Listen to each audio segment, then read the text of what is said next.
सभी से राधे राधे। सुनाने जा रहे हैं आप सबको देवी गीत। कैसे लगे कमेंट बॉक्स में लिखकर बताना। आप सब वीडियो अच्छे लगे तो लाइक करना, सब्सक्राइब करना, ज़्यादा से ज़्यादा शेयर करना। आप सब सभी से राधे।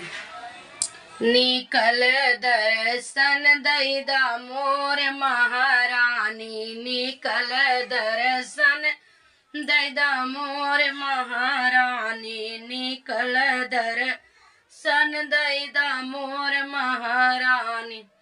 सबका तो देहू मैया महला दू महला, सबका तो मैया महला दू महल, अपना तो बैठू मैया महल मंदिर के अंदर, अपना तो बैठू मैया मंदिर अंदर। तनी हमें छाँव दैदा मोर महारानी, तनी हमें छाँव दैदा मोर महारानी। निकल दर्शन दैदा मोर महारानी, निकल दर्शन दैदा मोर महारानी।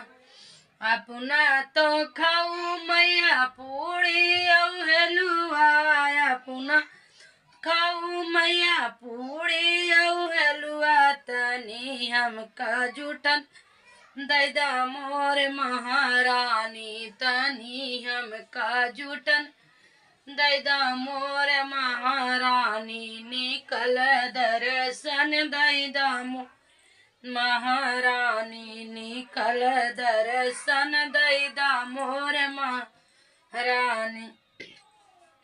अपना तो पहनू मैया लाल पेड़ चुनरी, अपना तो पहनू मैया लाल पेड़ चुनरी। तनी हमका चीर दैदा मोर महारानी, तनी हमका चीर दैदा मोर महारानी। निकल दर्शन दैदा मोर महारानी, निकल दर्शन दैदा मोर महारानी, निकल दर्शन दैदा मोर महारानी।